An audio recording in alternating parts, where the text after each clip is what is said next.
حاضرین جماعت، کل حضرت امام مہدی علیہ السلام کے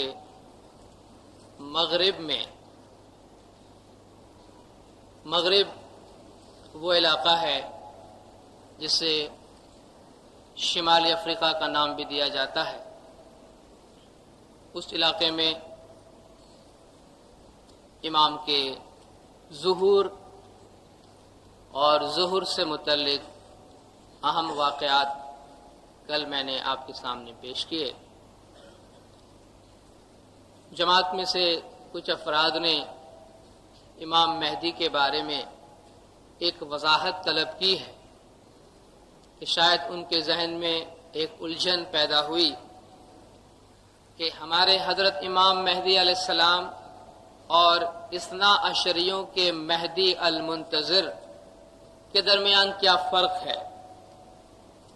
یہ انتہائی واضح فرق ہے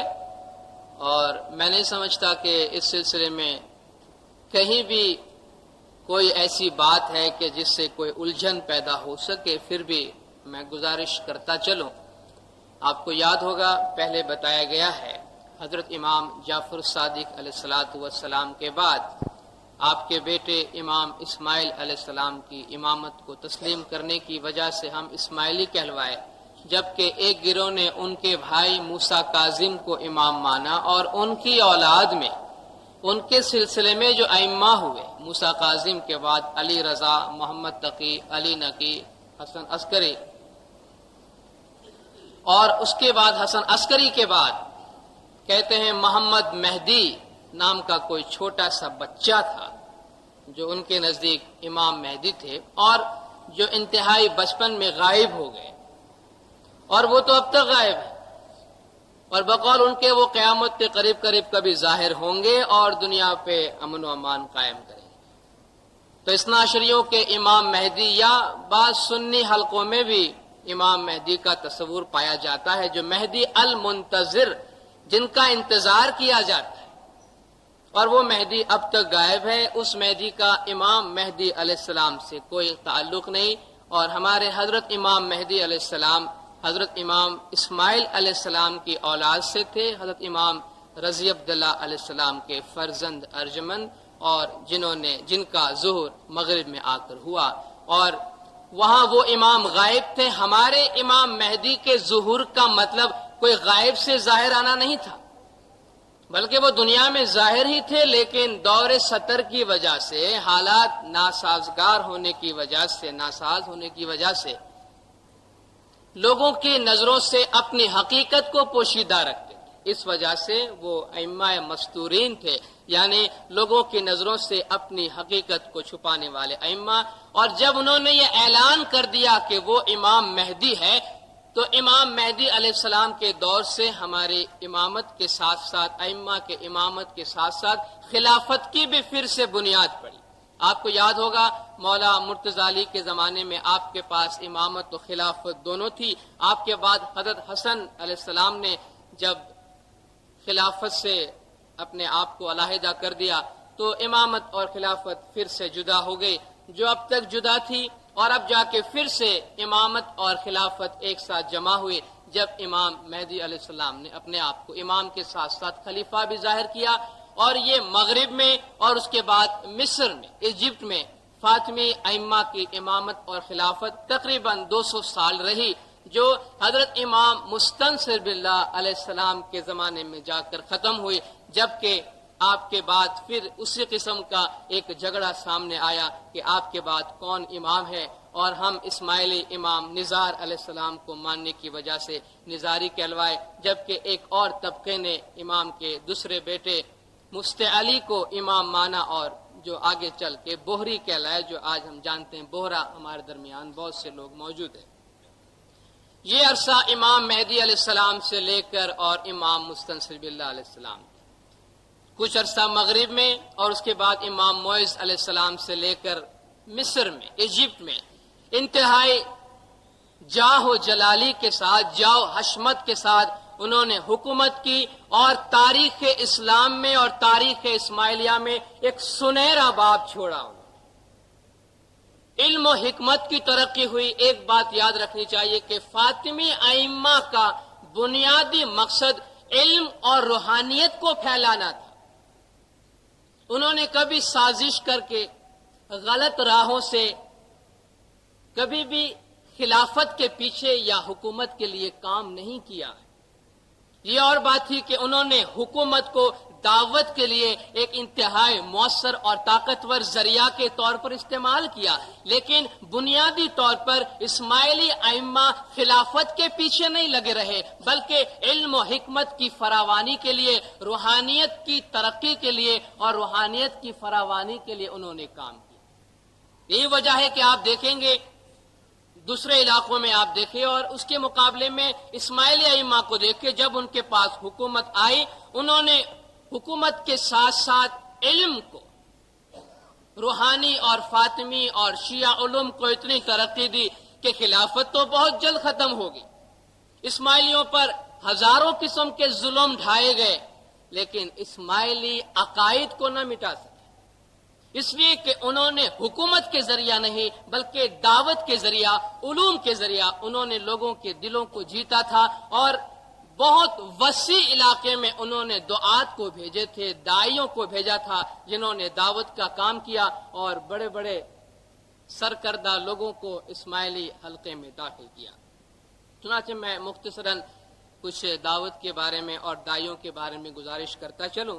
کہ جب امام مہدی علیہ السلام کی حکومت مضبوط ہو گئی تو آپ نے باقاعدہ طور پر حضرت امام قائم علیہ السلام کی امامت کا اعلان کیا. باقاعدہ اس زمانے میں ایک امام اپنے بعد ہونے والے امام کا اپنی زندگی میں بہت پہلے لوگوں کے سامنے بھرے دربار میں اعلان کر دیا کرتے تھے کہ میرے بعد میرا فلان بیٹا امام ہوگا، میرا جانشین ہوگا. امام کے دور میں، یعنی جب میں یہ دور کہتا ہوں تو کسی ایک امام کا دور آپ نہ لیں، چند اماموں کا دور لیں، اس لیے کہ اگر کسی دائی کا ذکر آتا ہے تو وہ دو تین ائمہ کے ادوار میں، دو تین ائمہ کے زمانے میں گزرتے ہیں. اس لیے بہتر یہ رہے گا کہ ہم مغرب کے ائمہ کے وہاں سکونت پذیری کو ایک دور میں لے لیں یا فاطمی خلافت کے دور کو ہم ایک ہی دور میں لے لیں تاکہ ہم جامعیت کے نگاہ سے ان تمام چیزوں کو بیک وقت دیکھ سکیں. چنانچہ امام کے دور میں ایران میں شاعر رودکی دعوت کا کام کرتے تھے، جو ایک بہت بڑے شاعر گزرے اور وہاں دعوت کے کام کے سلسلے میں اسماعیلی حلقے میں داخل ہوئے. ان کا ذکر اس لیے ضروری ہو گیا کہ یہ وہ فدائی تھے کہ جنہیں اپنے عقائد کی وجہ سے، امام کی ذات سے محبت کی وجہ سے کتنی تکالیف برداشت کرنی پڑی. وہ اپنے اشعار میں اسماعیلی ائمہ کی تعریف کیا کرتے تھے. حالات ایسے ناسازگار تھے، حالات ایسے خراب تھے کہ ان علاقوں میں، ایران میں، ماوراء النہر میں، خراسان میں، جہاں ہمارے دائیوں اور پیروں نے کام کیا، جہاں اسماعیلی ائمہ کا نام لینا بہت بڑا جرم تھا.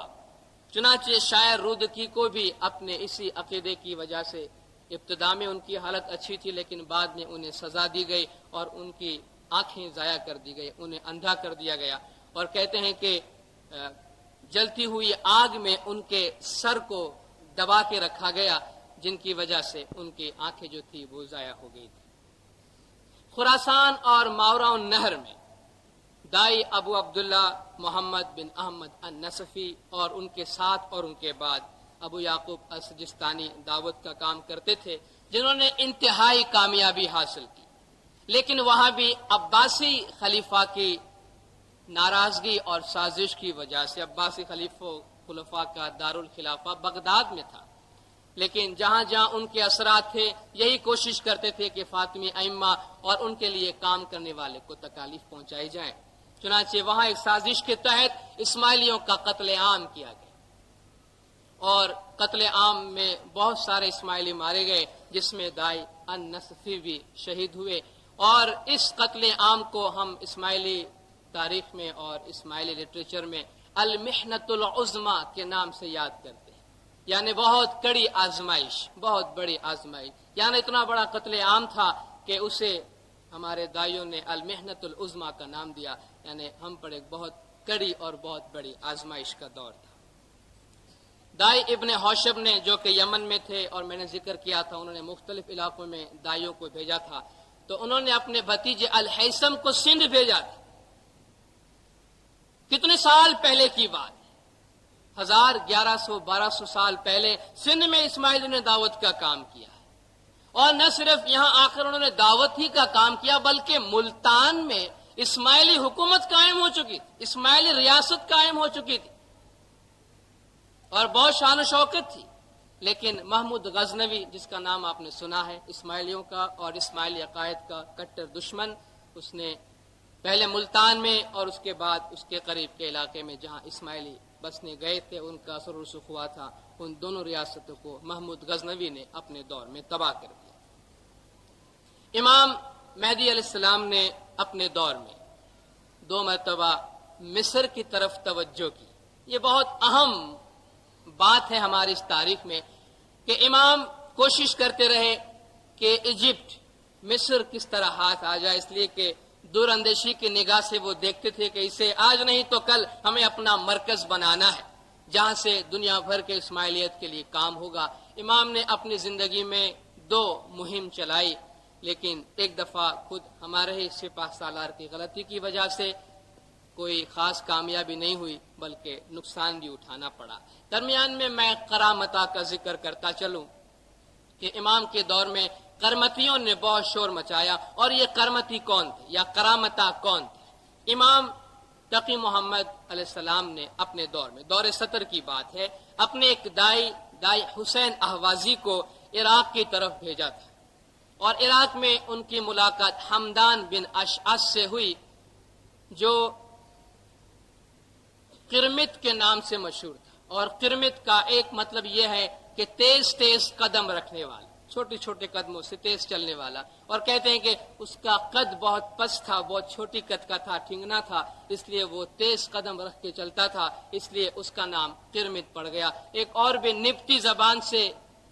اس کی اصل نکالتے ہیں کہ وہ کرمیتا سے نکلا ہوا ہے، جس کا مطلب ہے سرخ آنکھوں والا، اور حمدان بن اشعث جو ہے اس کی آنکھیں بہت سرخ تھی، اس لیے اسے قرمتی کہتے تھے۔ بہرحال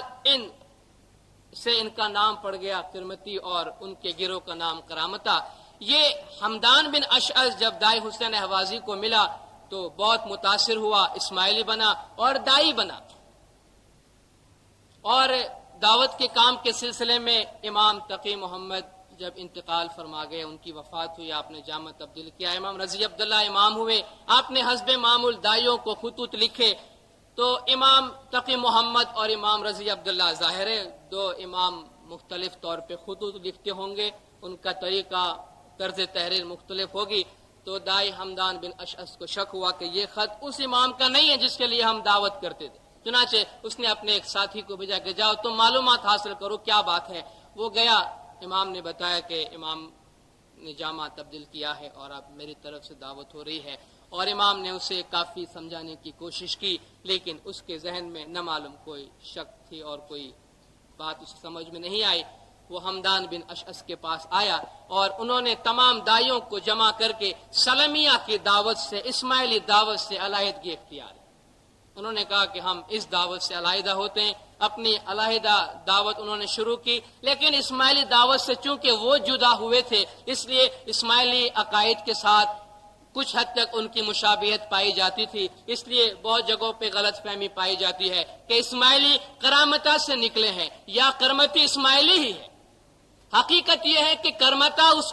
اس وقت ظاہر ہو گئے جبکہ ابھی اسماعیلی ائمہ دور 70 میں تھے، اور اسماعیلی ائمہ کرامتا کے بعد ظاہر ہوئے، اس لیے لوگوں نے سمجھ لیا کہ اسماعیلی کرامتا سے بنے ہوئے۔ حقیقت یہ ہے کہ کرامتا اسماعیلیوں سے نکلا ہوا ایک فرقہ ہے، اور بعد میں انہوں نے توڑ پھوڑ اور مار دھاڑ اور دہشت گردی شروع کی، ظلم و ستم شروع کیا، ان کے عقائد کیا تھے اور بعد میں انہوں نے کیا سے کیا کرنا شروع کیا۔ امام مہدی علیہ السلام کے زمانے میں چونکہ اس کا ذکر آتا ہے، انہوں نے امام مہدی علیہ السلام کے ساتھ، اسماعیلیوں کے ساتھ ایک سیاسی اتحاد قائم کیا، کوشش کی کہ اسماعیلی ائمہ اور کرامتا ساتھ مل کر کام کرے، اور امام نے اس کو خوش آمدید کہا، لیکن درمیان میں کرامتا نے ایک مرتبہ مکہ پہ حملہ کیا اور خانہ کعبہ میں، بیت الحرام میں جہاں اسلام آنے سے پہلے دور جاہلیت میں بھی لوگوں کا قتل کرنے کی مناہی تھی، کرامتا نے وہاں بھی قتل عام کیا، حاجیوں کو قتل کیا، اور حجر اسود کو، اس کالا پتھر کو جس پہ لوگ بوسہ دیتے ہیں حاجی جب حج کرنے جاتے ہیں، اس نے حجر اسود کو وہاں سے اکھاڑ کر وہ اپنے ساتھ لے گئے اور یہ مشہور کیا کہ ہم نے امام مہدی علیہ السلام کی طرف سے کام کیا ہے، ہم اسماعیلی ہیں، امام مہدی علیہ السلام کی طرف سے ہم نے یہ ہنگامہ آرائی جو کچھ کرنی تھی وہ کی۔ چنانچہ امام مہدی علیہ السلام نے ایک انتہائی سخت خط لکھا، غالباً ابو طاہر اس کا نام تھا اگر میں غلطی نہیں کر رہا، اور امام نے سختی کے ساتھ لکھا کہ تو نے ایک ایسا جرم کیا ہے کہ جو ایام جاہلیت میں بھی جس کی منائی تھی، اور اس پر ترا یہ کہ تو ائمہ پہ اس کا دوش دے رہا ہے، تو ائمہ تو یہ چاہ رہا ہے کہ اگر تو یہ کہہ دے کہ تو نے فاطمی امام کی طرف سے ایسا کیا ہے تو کیا امام مہدی تیرا خیر مقدم کرے گا؟ امام مہدی اس بات کو پسند کرے گا؟ امام نے فرمایا ہم اس سے مکمل براءت کا اظہار کرتے ہیں، اس سے ہمارا کوئی تعلق نہیں ہے، تو نے بہت برا کام کیا ہے اور وہ بھی ہمارے نام پر کیا ہے، ہم تمہیں حکم دیتے ہیں کہ تم حجر اسود کو لے جا کر وہیں واپس نصب کر دو جہاں سے تم اس کو اٹھا کر لائے۔ اس کے بعد بہرحال اس وقت تو اس نے حجر اسود واپس نہیں کی، بعد میں امام منصور علیہ السلام نے بھی اسے لکھا، کچھ عرصے کے بعد کرامتا نے حجر اسود کو اٹھا کے اسی جگہ پہ واپس رکھ دیا، اور کہتے ہیں کہ آج حجر اسود پہ کہیں کہیں کچھ کہیں سے ٹوٹنے کے کچھ نشانات پائے گئے ہیں، کہتے ہیں یہ جب کرامتا اسے اٹھا کر لے گئے تھے اسی وقت حجر اسود کو یہ نقصان پہنچا۔ اس کے بعد مختلف مقامات پر کرامتا حملے کرتے رہے، اور آخر جا کر امام معز علیہ السلام کے زمانے میں ان کے حملے کے دوران غازی جوہر نے اس سے مقابلہ کرتے ہوئے انہیں ایسے شکست دی کہ ان کی وہ طاقت نہ رہی جو پہلے وہ استعمال کیا کرتے تھے، اور کافی حد تک ان کی طاقت ختم ہو گئی۔ تو یہ کرامتا کی حقیقت ہے جو بیان کرنا ضروری تھا۔ امام مہدی علیہ السلام کے سلسلے میں نے گزارش کی تھی کہ امام نے ایک شہر بنا کر مہدیہ اس کا نام رکھا تھا اور بہت مضبوط بنایا تھا، اور مولا نے فرمایا تھا کہ ابو یزید خارجی کے حملے کے وقت اس کی دولت فاطمیہ کی حفاظت کے لیے اس شہر کی ضرورت پڑے گی۔ چنانچہ امام قائم علیہ السلام کے زمانے میں یہ حملہ ہوا، ابو یزید خارجی صاحب الحمار، گدھے پہ چڑھ کے گھومنے والا دجال، حملہ آور ہوا اور تباہی مچاتا ہوا، اسماعیلی حکومت پر بھی حملہ آور ہوا، اور مہدیہ کے قریب پہنچا، اسی علاقے پہ پہنچا جہاں تیر انداز کی تیر پہنچی تھی۔ ابھی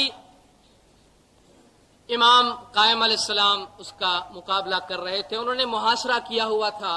اور اسی مقابلے کے دوران، اسی محاصرے کے دوران امام قائم علیہ السلام کی بھی وفات ہو گئی۔ لیکن اگر امام قائم علیہ السلام کی وفات کی خبر مشہور کر دی جاتی تو ممکن تھا کہ ابو یزید خارجی کو طاقت مل جاتی کہ چلو فاطمی خلیفہ کا انتقال ہو گیا ہے، اور لوگوں میں ایک حد تک بددلی پھیلی ہوئی ہوگی، اس لیے حملہ کارگر ہوگا۔ چنانچہ اس حالت کو روکنے کے لیے امام قائم علیہ السلام کی وفات کو 1 سال تک چھپایا گیا، اور درمیان میں امام منصور علیہ السلام نے امامت کو سنبھالی، اور امام منصور علیہ السلام کے دور میں ابو یزید خارجی کی بغاوت کو پسپا کی گئی، اور وہ خود بخود اس طرح پسپا ہو گئے کہ ان کے فوجوں میں پھوٹ پڑ گئی، وہ آپس میں ایک دوسرے سے لڑنے لگے، اور اس عالم میں ابو یزید خارجی بھاگا، لیکن امام منصور علیہ السلام کے فوجوں نے اسے گرفتار کر کے اور امام کے سامنے حاضر کیا، اور بہرحال اس کے قتل کے بعد، یعنی اس کے وفات کے بعد غالباً قید میں، امام نے اس کی بیوی اور اس کے بچوں کی خاص طور پہ مولا نے حفاظت کی۔ فاطمی ائمہ کی، بہت سے ائمہ کی آپ کو یہ خصوصیت ملے گی کہ اپنی تمام شان، دبدبہ اور طاقت کے باوجود اگر دشمن پہ غلبہ حاصل کرتے تھے تو انہیں جان بوجھ کے مارتے نہیں تھے، ایک دفعہ قابو میں آ گیا جیل میں ڈال دو، خود بخود مر جائے گا، اور ظلم نہیں کرتے تھے، یا کوئی کام کا آدمی ہو تو نہ صرف اسے زیر کرتے تھے بلکہ انعام و اکرام سے ایسے نوازتے تھے کہ بجائے بغاوت کے وہ امام کی حمایت میں کام کرنے لگتے تھے۔ چنانچہ امام نے ابو یزید خارجی کے اہل خاندان کو بھی بہت اچھی طرح سے رکھا۔ امام کے دور میں، امام قائم علیہ السلام، امام مہدی علیہ السلام کے دور میں، اور بعد میں فاطمی بحری بیڑے نے، فاطمی نیوی نے بہت شاندار کارنامے انجام دیے، اور مختلف علاقوں پہ فتوحات کا سلسلہ جاری رہا۔ تمام فاطمی خلفاء کے دور میں، فاطمی حکومت کے دور میں بغاوت اور فتوحات کا سلسلہ جاری ہی رہتا ہے۔ کہیں سے کوئی سر اٹھاتا ہے، اسے دبایا جاتا ہے، کہیں کوئی علاقہ اچھا معلوم ہوتا ہے تو فاطمی ائمہ اس کی طرف آگے بڑھ کے فتوحات کے سلسلے کو جاری رکھتے ہیں، اور ان ہر ایک کو گنوانا آپ سمجھ سکتے ہیں کہ نہیں ممکن ہے اور نہیں باعث دلچسپی ہوگی۔ امام منصور علیہ السلام نے ابو یزید خارجی کو شکست دے کر اس شکست کی یاد میں ایک شہر کی بنیاد رکھی جو امام نے اپنے نام پہ منصوریہ نام رکھا۔ امام معز علیہ السلام کی ولادت امام مہدی علیہ السلام کی زندگی میں ہو گئی تھی۔ آپ دیکھیں بیک وقت 4 امام ایک زمانے میں جمع ہوتے ہیں، یعنی امام مہدی علیہ السلام کے سامنے ان کے پڑ پوتے کی ولادت ہو چکی، امام مہدی، امام قائم، امام منصور اور امام معز علیہ السلام، یعنی اپنے پردادا کے نظروں کے سامنے امام معز علیہ السلام کی ولادت ہوئی تھی۔ امام معز علیہ السلام کا دور فتوحات اور علم و حکمت دونوں لحاظ سے سنہرا دور ہے۔ اس دور میں شاندار کامیابی فتوحات کے میدان میں ہوئی اور فاطمی دعوت کے میدان میں انتہائی شاندار کامیابی، اور علم و حکمت کا بہت پھیلاوا ہوا اور دعوت کو منظم کیا گیا، دعوت کے ایسے طریقے بنائے گئے، دعوت کا ایسا سسٹم بنایا گیا کہ جس سے دائی ایک مقام سے دوسرے مقام پہ ترقی کرتے رہے اور علم و حکمت کے پھیلاؤ میں زیادہ استناد پیدا ہو، باتیں زیادہ مستند بنے۔ امام کے دور میں مثلا اگر دائی دعوت کے میدان میں کوئی مقالہ پڑھنے جاتے ہیں تو پہلے دائی و دعات کے سامنے یا دائیوں کی مجلس میں، دعوت کی مجلس میں اسے پڑھتے ہیں، کبھی کبھی امام بھی اسے سنتے ہیں اور امام اس سے قبول فرماتے ہیں، بعد میں دعوت کا وہ مواد لوگوں کے سامنے پیش کیا جاتا ہے۔ ایک باقاعدہ انتظام کیا گیا، جو فتوحات کے بعد جو تعمیرات ہوئی ان میں انہیں جگہ دی گئی۔ چنانچہ امام معز علیہ السلام کے دور میں آج سے تقریباً 1010 سال پہلے 969 عیسوی سن 969 میں جوہر الثقلی نے، جو ہمارے نزدیک غازی جوہر کے نام سے مشہور ہے، مصر کی فتح کی اور ایجپٹ کو فتح کیا، اور فتح کرتے ہی انہوں نے ایک شہر کی بنیاد رکھی، قاہرہ المعزیہ، جو آج تک قاہرہ کے نام سے مشہور ہے، جسے انگریزی میں کیرو کہتے ہیں۔ اس شہر کی بنیاد رکھی جو 972 میں مکمل ہوئی۔ اس کا کچھ پس منظر میں آپ کے سامنے بیان کرتا ہوں، جو ہماری تاریخ میں ایک ایسا دور ہے، سمجھئے کلائمیکس ہے، کہ جب اسماعیلی ائمہ نے اور اسماعیلی دعات نے اور اسماعیلی غازیوں نے، اسماعیلی سپہ سالار نے شاندار کام انجام دیا۔ سرکار آقا سلطان محمد شاہ صلوات اللہ علیہ نے خصوصی طور پہ اپنے ایک فرمان میں مصر میں جو ہمارا دور گزرا ہے، ایجپٹ میں جو ہمارے ائمہ گزرے ہیں، مولا نے فرمایا تم ان کے حالات پڑھو۔ امام مہدی علیہ السلام نے اپنے دور میں 2 مرتبہ کوشش فرمائی کہ ایجپٹ فتح کرے، اس کے بعد امام قائم علیہ السلام نے 1 دفعہ حملہ کیا۔ اس سے پہلے اور اس دوران دائی اپنا کام کرتے رہے، وہ تو زمین ہموار کرتے رہے، دائی لوگوں کے درمیان گھس جاتے ہیں، عباسی فوجوں کے درمیان گھس جاتے تھے اور فوجوں کے درمیان جا کے فوجیوں میں اسماعیلی تعلیمات پھیلایا کرتے تھے، اتنی جرأت سے وہ کام لیتے تھے۔ چنانچہ اسماعیلی دعات، اسماعیلی دائی، اسماعیلی مشنری پھیلے ہوئے تھے لوگوں کے درمیان اور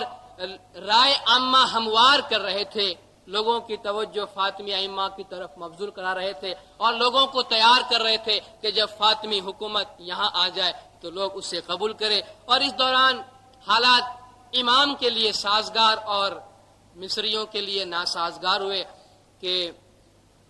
انہیں کچھ عرصے سے کوئی قابل وزیر نہ ملا، کہ جس کی وجہ سے حکومت کے کام کاج میں کوئی اچھی کارکردگی کا مظاہرہ ہو۔ دریائے نیل میں پانی کی کمی کی وجہ سے قحط آیا، لوگوں میں بہت خوف و ہراس پھیل گئے اور پریشانیاں لوگوں میں بہت بڑھ گئی، فوجوں کی تنخواہیں نہیں ملتی تھی،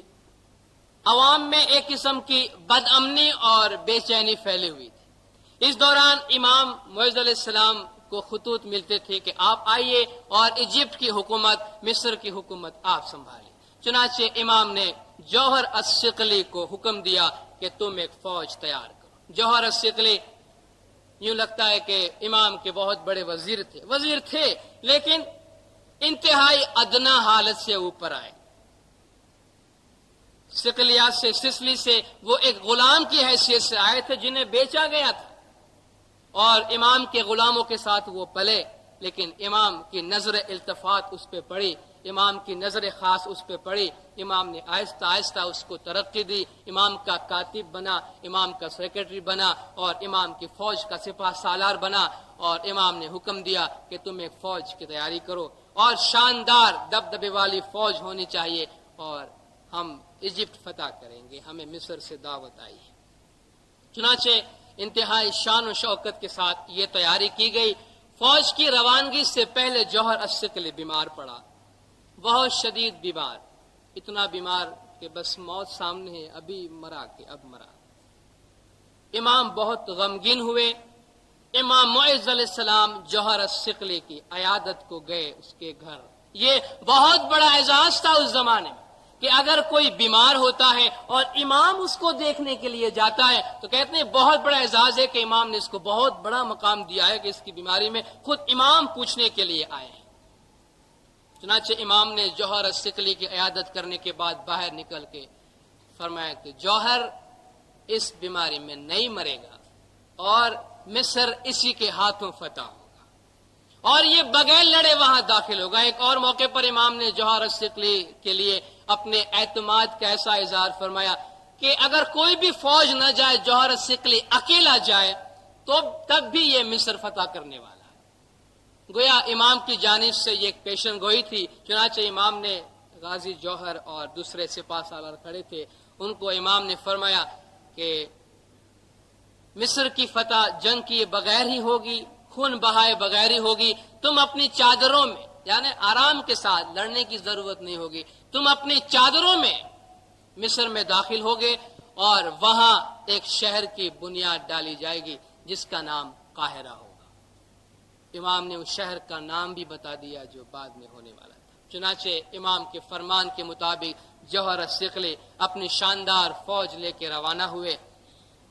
اور امام کے درباری شاعر نے اپنے شعر میں اس وقت کہا کہ مجھے یہ محسوس ہوا کہ گویا زمین پہ محشر ہے، قیامت برپا ہو گئی، اتنے افواج ہیں، اتنے لوگ ہیں، اتنے گھوڑے ہیں، اتنے سپاہی ہیں، اتنی دولت ہے کہ یوں لگ رہا ہے جیسے زمین پہ محشر برپا ہو گئی۔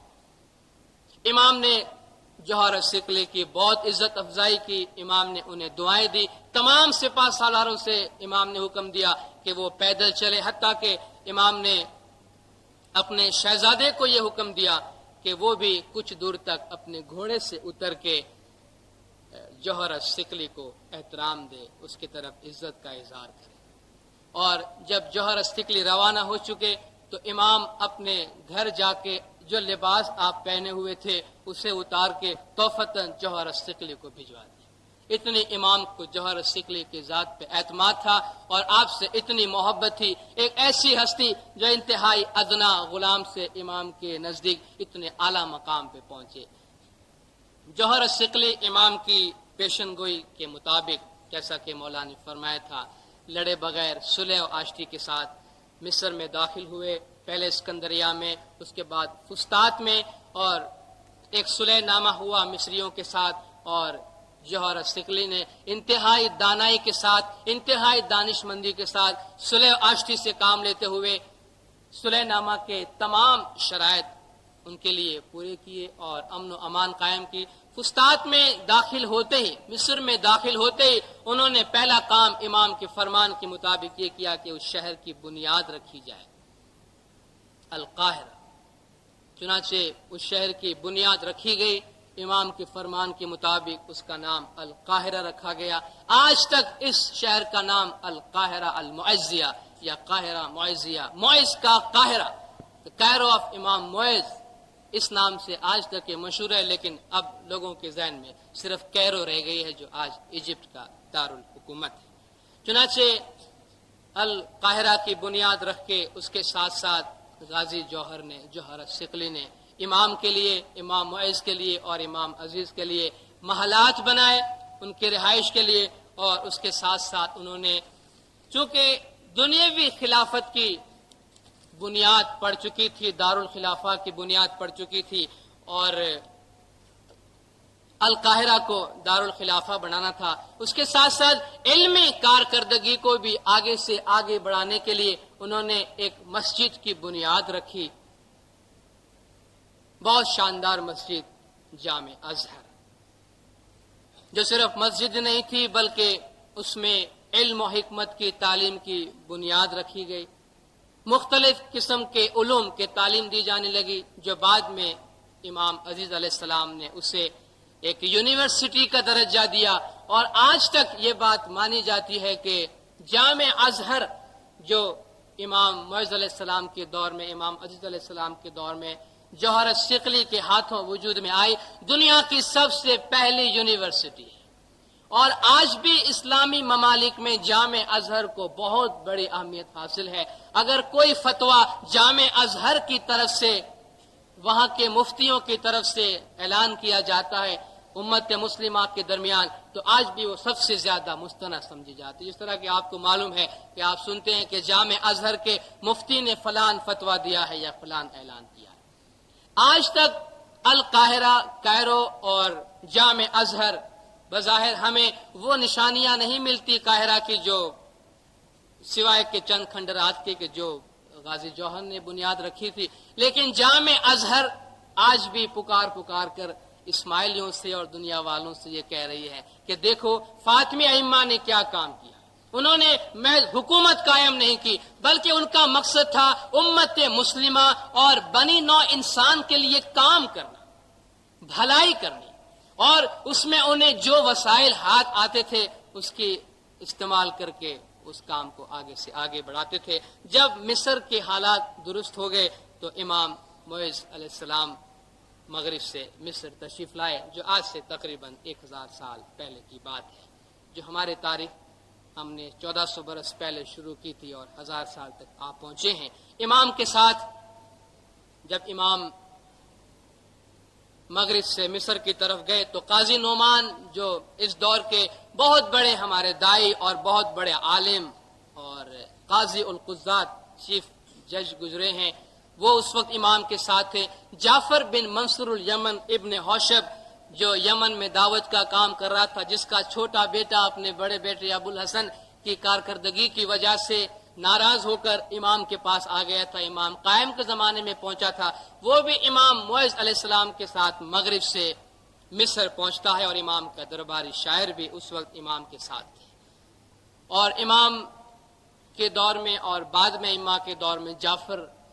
بن منصور الیمن کو بہت ہی اچھا مقام ملتا ہے، اور قاضی نعمان بہت اعلیٰ پائے کے ایک اسماعیلی عالم گزرے کہ جسے دنیا قبول کرتی، اور اسماعیلی اس پہ بجا طور پہ فخر کرتے ہیں کہ ہمارے درمیان ایسے بڑے بڑے علماء گزرے ہیں اور ایسے بڑے بڑے دعات گزرے ہیں۔ امام معز اپنے دور میں خلافت جب مصر میں قائم ہوئی تو وہ متعصب نہیں تھے دوسرے لوگوں کی طرح کہ اگر سنی حکومت ہے تو صرف سنی ہی ہونی چاہیے، بلکہ امام کے دور میں جو بھی قابل آدمی ہے حکومت کا عہدہ مل سکتا ہے۔ کوئی سنی قابل آدمی ہے امام اسے حکومت دیتے ہیں، یہودی ہے، عیسائی ہے، امام انہیں اپنے حکومت سے اعلیٰ عہدہ دیتے ہیں، کوئی امتیاز نہیں برتتے، اس لیے کہ امام بظاہر یا بباطن کسی ایک فرقے کے لیے کام نہیں کر رہے، بلکہ تمام امت مسلمہ کو فائدہ پہنچانے کے لیے امام کا یہ کام ہوا کرتا تھا۔ جعفر بن منصور الیمن، جو ہمارے دائی گزرے اس دور میں، ان کو امام معز علیہ السلام نے بہت ہی اعلیٰ مقام دیا تھا ان کے علم کی وجہ سے، چونکہ جعفر بن منصور الیمن عام طور پہ علوم باطنیہ کی تعلیم دیا کرتے تھے۔ امام نے ان کی رہائش، جعفر بن منصور الیمن کی رہائش اپنے رہائش سے قریب رکھی تھی، اور جہاں امام جاتے تھے دائی جعفر ان کے ساتھ ہوا کرتے تھے، اور امام کو ان سے بہت لگاؤ تھا اور بہت محبت تھی۔ ایک دفعہ قاضی نعمان بیمار ہوئے تو حکومت کے بہت سے سرکردہ افراد جو ہے وہ عیادت کے لیے قاضی نعمان کے پاس گئے، اور قاضی نعمان جب بیماری سے صحتیاب ہوئے اور امام کے حضور میں آئے تو امام نے ان سے دریافت کیا کہ تمہاری عیادت کے لیے کون کون آئے تھے؟ تو انہوں نے کہا کہ سب آئے تھے لیکن جعفر بن منصور الیمن نہیں آئے تھے۔ ممکن ہے کہ شکایت کے لہجے میں کہا کہ وہ میری عیادت کو نہیں آئے۔ امام کو یہ بات پسند نہیں آئی کہ قاضی نعمان کے دل میں جعفر بن منصور الیمن کے لیے کوئی غلط خیال ہو۔ چنانچہ امام نے ایک کتاب قاضی نعمان کو دی کہ دیکھو تو یہ کیسی کتاب ہے۔ انہوں نے اسے دیکھ کر کہا کہ بہت اعلیٰ پائے کی ہے۔ امام نے فرمایا بتاؤ کس نے لکھی ہے؟ اس نے کہا خداوند سرکار اس اعلیٰ پائے کی کتاب سوائے آپ کی ذات مبارکہ کے اور کون لکھ سکتا ہے؟ امام نے فرمایا وہی شخص ہے جس کی تم شکایت کر رہے ہو، جعفر بن منصور الیمن۔ کہتے ہیں قاضی نعمان کو اس بات سے بہت احساس ہوا اور اپنے دل سے اپنی ناراضگی کو ختم کی اور منصور الیمن کے پاس جا کے جعفر بن منصور الیمن کے پاس جا کے معذرت کی اور اپنا دل ان کی جانب سے صاف کیا۔ جب مصر فتح کیا گیا تو اس کے ساتھ ساتھ فوراً ہی بعد اسماعیلیوں نے اور اسماعیلی فوج نے شام پر بھی سیریا پر بھی فتح حاصل کیا، اور اس وقت کرامتہ کی جانب سے شام پر حملہ ہوا اور اس کے بعد وہ مصر کی طرف بڑھے، لیکن جوہر الثقلی نے ان کی طاقت کو بعد میں ختم کیا۔ امام معز علیہ السلام انتہائی عدل پسند تھے، انتہائی عادل تھے اور انصاف پسند تھے۔ آپ نے اپنے حکومت کے لوگوں کو یہ حکم دے رکھا تھا کہ شاہی طعام کے لیے، کیونکہ امام کے لیے، خلیفہ کے لیے اور اہل خاندان کے لیے اگر بازار سے خوراک اور دوسرے سامان خریدے جائیں اور بیچنے والے کو یہ پتا ہو کہ یہ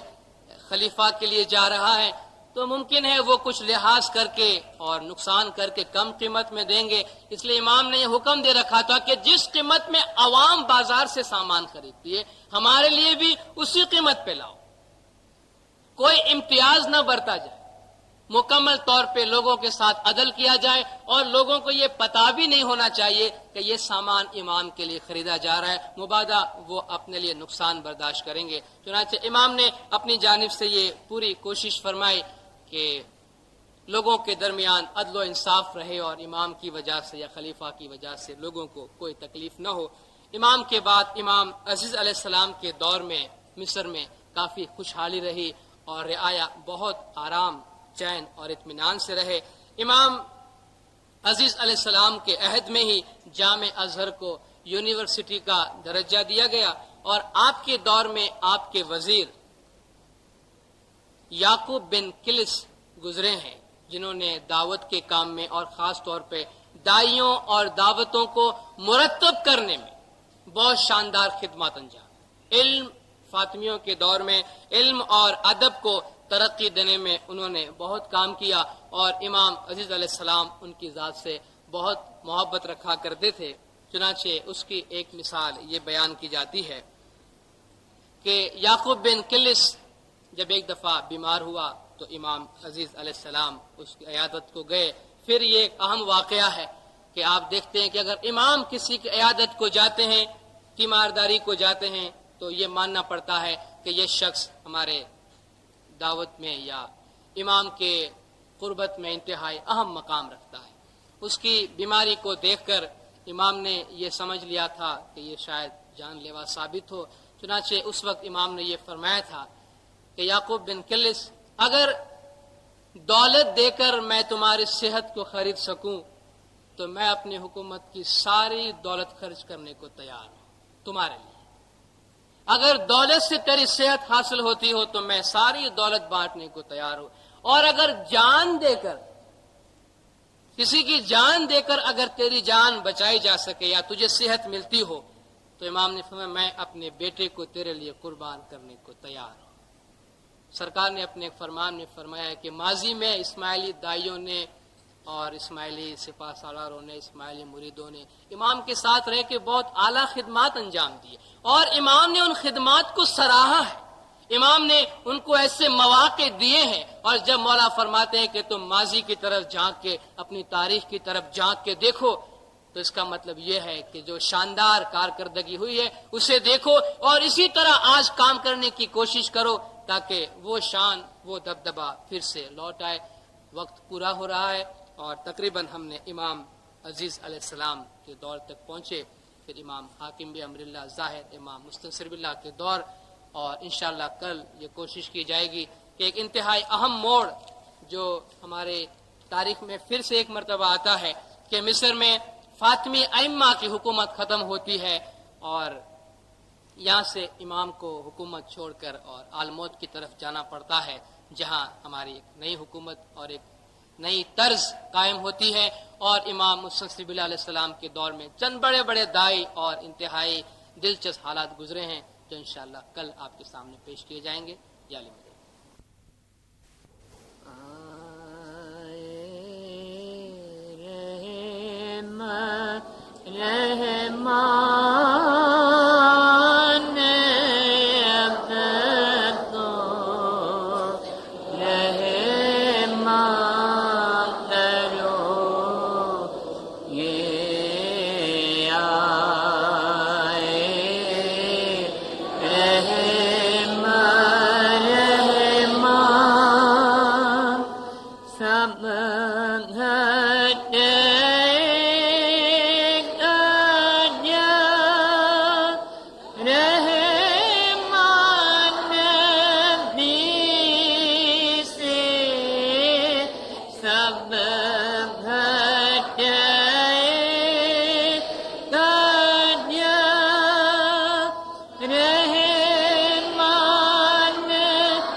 حاضرین جماعت،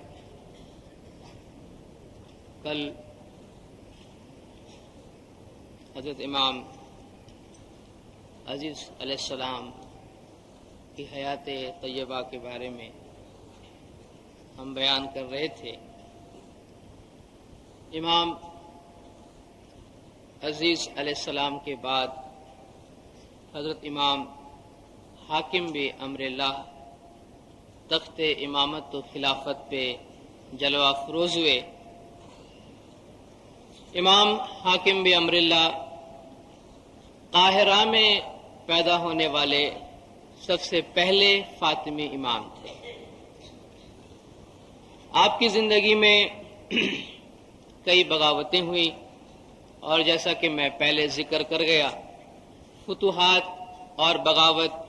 ان کو آپ ہمیشہ ساتھ میں ہی رکھیے جہاں جہاں اسماعیلیوں نے حکومتیں کی ہیں۔ لیکن آپ کے دور میں ابو یزید خارجی کی بغاوت جو پہلے ہو چکی تھی امام قائم علیہ السلام کے دور میں، اس سے کچھ کم، لیکن اس کے بعد سب سے سخت بغاوت ابو رکوہ کی بغاوت تھی، جس نے فاطمی خلافت کو بہت دھچکا پہنچایا اور بنیاد ہلا کے رکھ دی۔ ایسی سخت بغاوت تھی، اور اس کے ساتھ ساتھ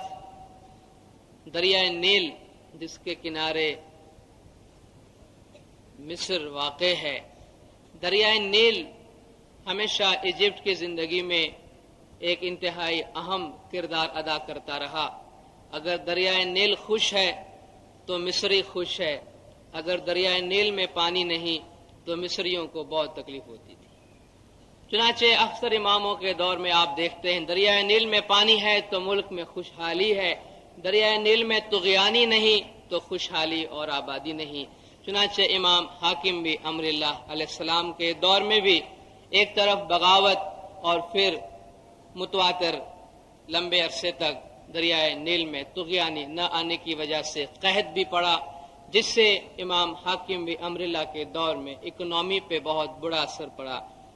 معیشت پہ بہت برا اثر پڑا، جس کی وجہ سے امام کو کئی تدابیر اختیار کرنی پڑی، اور جب دریائے نیل میں پھر سے طغیانی آئی تو لوگوں میں خوشحالی پھر سے لوٹ آئی۔ امام حاکم بھی امر اللہ علیہ السلام نے اپنی زندگی میں اپنے دور خلافت میں کئی اصلاحات کی تھی، بہت سے ریفارمز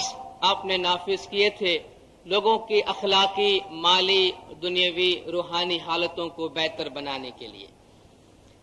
آپ کے بہت سے اقدام ایسے تھے جو غیر معمولی تھے، عام طور پہ لوگ وہ اقدام نہیں کرتے تھے۔ مثال کے طور پہ آپ نے حکم دیا کہ رات کو دکانیں کھلی رکھی جائیں، کاروبار جاری رکھے جائیں اور دن کو لوگ آرام کریں۔ آپ کے بہت سے ایسے اقدام تھے حلال و حرام کے میدان میں۔ آپ کے اقدامات کو نہ سمجھنے کی وجہ سے، اس لیے کہ امام اور خلیفہ دونوں حیثیت ہونے کی وجہ سے، آپ خلیفہ کی حیثیت سے اور زمانے کے امام کی حیثیت سے احکام نافذ کیا کرتے تھے، ایک عام انسان کی حیثیت سے، ایک خلیفہ کی حیثیت سے آپ ان کے اقدام کو دیکھیں، ہو سکتا ہے ان کی بات سمجھ میں آ جائے آپ کو اور آپ ان پہ تنقید بھی کر جائیں، لیکن جب ایک امام کی حیثیت سے امام فرمان جاری کرتا ہے تو کہیں اس میں کلام یا کہیں اس میں منطق یا کہیں اپنی جانب سے عقل کا دخول نہیں ہوتا، تو امام کے بہت سے اقدامات کو نہ سمجھنے کی وجہ سے کہ یہ غیر معمولی اقدامات ہیں، عام طور پر یہ معقول اقدامات معلوم نہیں ہوتے، اس وجہ سے بظاہر لوگوں کی سمجھ میں بات نہ آنے کی وجہ سے امام کے بارے میں طرح طرح کی غلط بیانات اور غلط فہمیاں لوگوں کے دلوں میں پھیلائی گئی، جس کی وجہ سے کچھ حد تک تاریخ میں امام حاکم بھی امر اللہ کی شخصیت کو صحیح معنی میں پیش نہیں کیا جاتا ہے۔ امام حاکم بھی امر اللہ اپنی زندگی میں لوگوں کی حالات سدھارنے کے لیے انتہائی سادہ حالت میں، کبھی عام انسان کے لباس میں آپ نکل پڑتے تھے اور شہریوں کا معائنہ کرتے تھے، کہیں کوئی شر پسند نظر آئے یا غیر قانونی اقدام اگر نظر آئے تو آپ فوراً اس کا انسداد کرتے تھے، لوگوں کو اس کی سزائیں دیتے تھے۔ شکایات کی طرف، عوام اور خواص دونوں کی شکایات کی طرف آپ نے خاص توجہ دی تھی۔ امام کا یہ حکم تھا کہ ہر ایک شہری کو امام سے ملنے کی عام اجازت ہونی چاہیے۔ چنانچہ امام کے فرمان کے مطابق کہ امام محل میں ہو، راستے میں ہو، کہیں بھی ہو، کوئی بھی شخص امام سے ملنا چاہتا ہے کسی بھی سلسلے میں تو اس سے اجازت ہوتی تھی کہ وہ خلیفہ سے آ کے ملا کرتے تھے۔ آپ نے قانون پہ، ملکی قانون پہ عمل درآمد کروانے کے لیے انتہائی سخت اقدامات کیے۔ شراب بندی کا آپ نے خاص حکم دیا، نشہ بندی کا اعلان کیا کہ کہیں بھی کسی بھی صورت میں نہ شراب بنائی جائے اور نہ شراب استعمال کی جائے۔ چنانچہ آپ نے ایک دفعہ یہ حکم دیا کہ جن جن کے پاس بھی شراب بنانے کے لیے انگور کا ذخیرہ ہے انہیں برباد کر دیا جائے، انہیں تباہ کر دیا جائے۔ یہاں تک حکم نافذ کیا گیا تھا کہ انگور کا ذخیرہ نہ کیا جائے کہ لوگ شراب بنائیں۔ چنانچہ ایک آدمی کے پاس انگور کا ذخیرہ تھا اور بقول اس کے وہ ذخیرہ اس نے شراب کے لیے نہیں بلکہ کسی اور کام کے لیے جمع کیا تھا۔ چنانچہ امام کے حکم کے مطابق اس کے وہ انگور بھی ضائع کر دیے گئے، تو اس نے قاضی کے دربار میں جا کر امام حاکم بھی امر اللہ کے خلاف مقدمہ دائر کیا کہ میرے ساتھ ظلم ہوا ہے۔ چنانچہ امام اس حد تک عدل پسند تھے، اس حد تک منصف مزاج تھے، اس حد تک عادل تھے کہ امام خود قاضی کے دربار میں حاضری دی اور مقدمے کی شنوائی ہوئی اور مقدمے کا فیصلہ یہ ہوا کہ اس شخص نے انگور شراب کے لیے جمع نہیں کی تھی، اور مقدمہ کا فیصلہ امام کے خلاف دیا گیا اور امام نے اس کی تلافی کر دی جو نقصان اس کو ہوا تھا۔ اور اس فیصلے کے بعد قاضی اپنی جگہ سے اٹھ کر خلیفہ کی اور امام کا احترام بجا لایا۔ امام حاکم بن امر اللہ نے اس سے مبارکباد دی کہ تم نے واقعی صحیح کام کیا ہے، جو تمہیں کرنا چاہیے تھا تم نے کیا ہے، اور امام نے اسے انعام و اکرام سے بھی نوازا۔ آپ کے دور میں عدل و انصاف کا ایسا دورہ تھا کہ لوگ رات کو بھی اپنے گھر اور دکانیں کھلی رکھ کے جانا ہو کہیں یا سونا ہو تو وہ سو سکتے، اس حد تک امن و امان کا دورہ تھا۔ اور کہتے ایک مرتبہ قاہرہ کی بازار میں کسی شخص کا بٹوا گر گیا، پرس گر گئے کسی کی، اور چند دن کے بعد وہ شخص پھر وہاں سے گزرا اور اسے وہ بٹوا وہیں ملا جہاں پہ وہ گرا تھا۔ کسی کی جرت نہیں ہوئی، کسی کی ہمت نہیں ہوئی کہ کسی کی پڑی ہوئی چیز کو جا کے ہاتھ لگائے۔ اس حد تک امن و امان اور خوشحالی کا دورہ آپ کے زمانے میں تھا۔ امام نے اپنی زندگی میں اپنے خلافت کے دوران ایک خاص اعلان کے ذریعہ دوسرے مذاہب والوں کو، جن میں خاص طور پر اہل سنت والجماعت سنیوں کو آزادی دی کہ وہ اپنی مرضی کے مطابق مذہب پہ عمل کر سکتے۔ اس کے لیے امام نے ایک اعلان جاری کیا اور مساجد میں پڑھا گیا یہ اعلان کہ یوں تو حکومت کا مذہب شیعہ مذہب ہے، لیکن کوئی سنی طرز پہ زندگی گزارنا چاہتا ہے تو اس سے کوئی تعارض نہ کیا جائے۔ شیعہ اور سنی اذان میں فرق ہے، امام نے فرمایا اذان شیعہ طور پہ دی جائے، لیکن اگر کوئی حی علی الخیر العمل نہیں کہتا تو کوئی بات نہیں، اس سے تعارض نہ کیا جائے۔ نماز جنازہ میں شیعوں کی تکبیریں زیادہ ہے، اگر کوئی ان تکبیروں کو بجا نہیں لاتا، امام نے فرمایا اس سے تعارض نہ کیا جائے، اس پہ کوئی اعتراض نہ کیا جائے۔ وہ امام نے عام اعلان فرمایا کہ سنیوں کے ساتھ کسی قسم کی مذہب کے معاملے میں انہیں کسی قسم کی تکالیف نہ دی جائے۔ ایک اعتراض امام پر یہ کیا جاتا ہے کہ آپ نے اپنی زندگی میں یہودیوں اور عیسائیوں کے ساتھ سختی کی تھی، یہ امام نے مذہب کی بنیاد پہ نہیں کی تھی، بلکہ جیسا میں پہلے عرض کر گیا تھا، امام نے پہلے ائمہ نے، پہلے خلفاء نے اپنی زندگی میں، اپنی خلافت میں بڑے بڑے عہدے یہودیوں اور عیسائیوں کو دیے تھے، لیکن جب انہوں نے اپنے عہدوں کا غلط استعمال کیا اور مسلمانوں کو تکلیف پہنچانا شروع کی اور یہودیوں اور عیسائیوں کے ساتھ، اپنے ہم مذہبوں کے ساتھ کچھ زیادہ رشتہ پرستی کی حد تک بڑھ گئے، اس کے بعد امام نے ان کے ساتھ سختی کی، اور جب وہ پھر سے لائن پر آ گئے تو امام نے جو پابندیاں ان پر لگائی تھی وہ ختم کر دی۔ امام کو عمارتیں اور مساجد تعمیر کرنے کا بہت ہی شوق تھا۔ آپ نے بہت ہی شاندار عمارتیں اور بہت سی مساجد تعمیر کی اور مساجد کو منظم کیا، اور دعوت کے انتظام کے لیے آپ نے دارالحکمت کی بھی بنیاد رکھی، اور آپ کو معلوم ہے کہ دارالحکمت ہماری تاریخ میں ایک بہت ہی مشہور درسگاہ گزری ہے کہ جہاں ہر قسم کے علوم اور فنون کا مطالعہ کیا جاتا تھا، اور دارالحکمت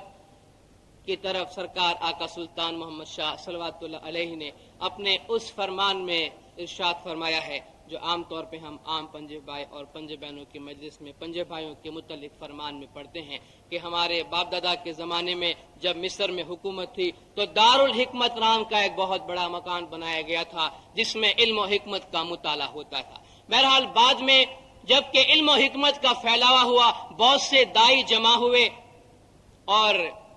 روحانی علوم بہت آگے بڑھا، جیسا کہ سرکار نے اپنے فرمان میں فرمایا ہے کہ امام حاکم بھی امر اللہ کے زمانے میں روحانیت بہت آگے بڑھ گئی تھی۔ اس کا مطلب کہ لوگوں نے روحانی میدان میں امام کی شناخت حاصل کی، لیکن کچھ دائی اس میں غلو کی حد تک آگے بڑھ گئے،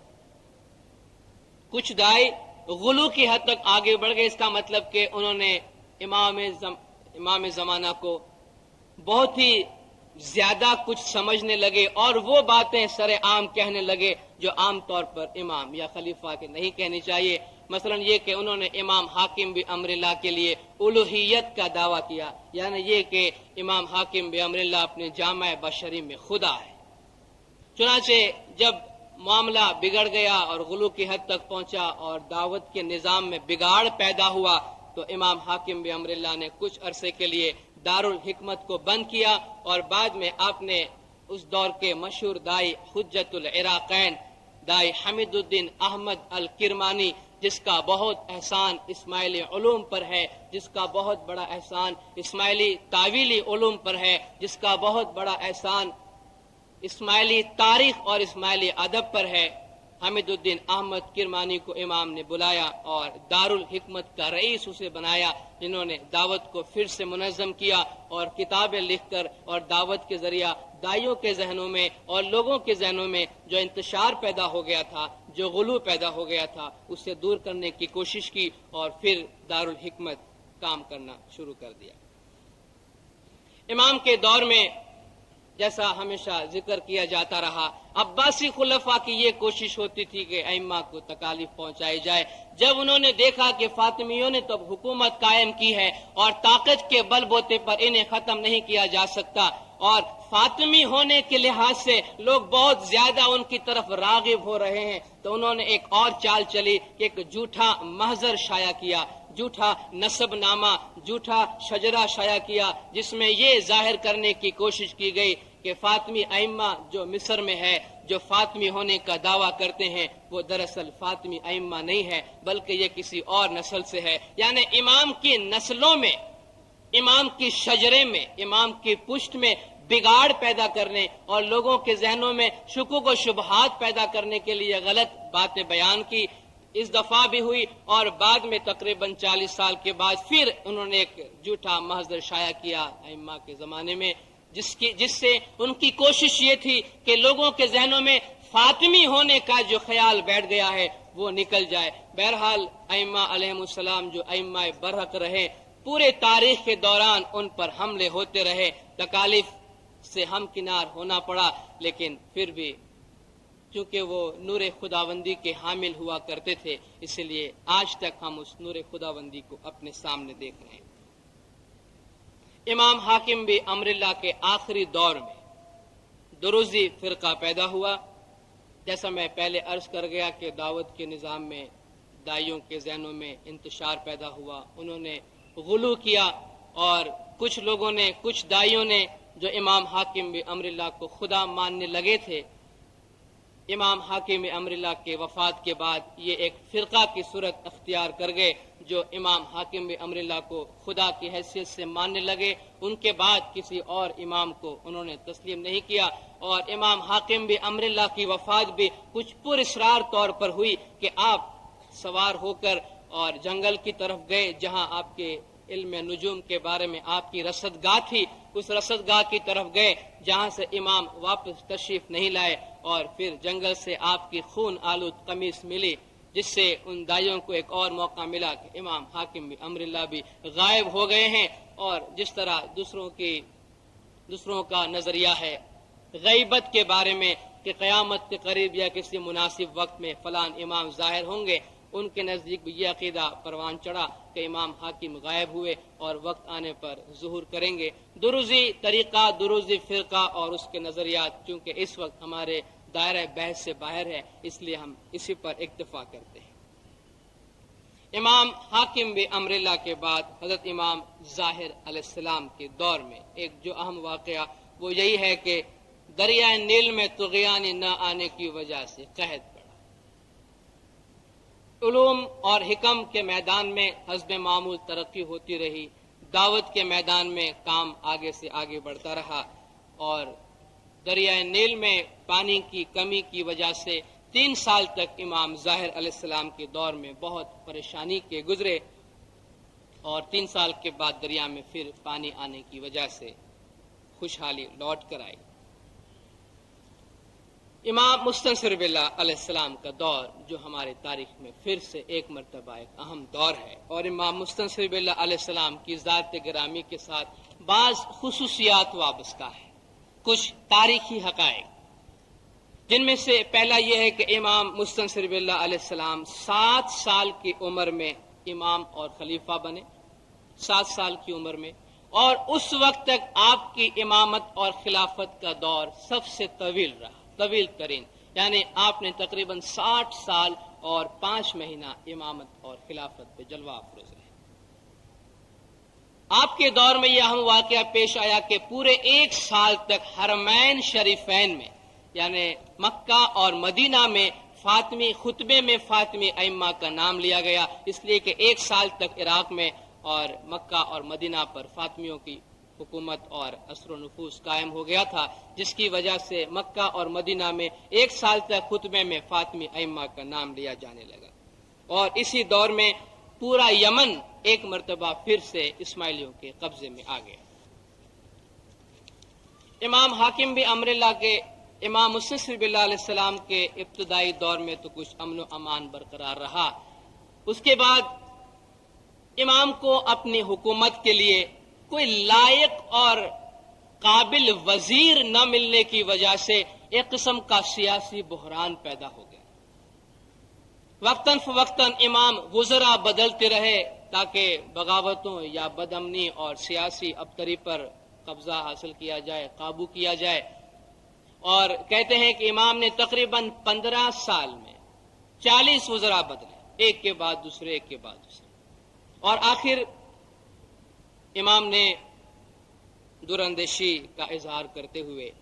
عکا کے والی، عکا نام کی جگہ کا جو والی بدر الجمالی، اس کو امام نے مصر قاہرہ آنے کی دعوت دی۔ بدر الجمالی اور اس کا بیٹا افضل اس تاریخ میں بہت اہم کردار ادا کرتا ہے، کیونکہ اسی کی وجہ سے آگے چل کر اسماعیلی ائمہ کے اس نسب میں اور امامت اور خلافت میں پھر ایک مرتبہ ایک تفرقہ پیدا ہوتا ہے۔ بدر الجمالی واپس آ کر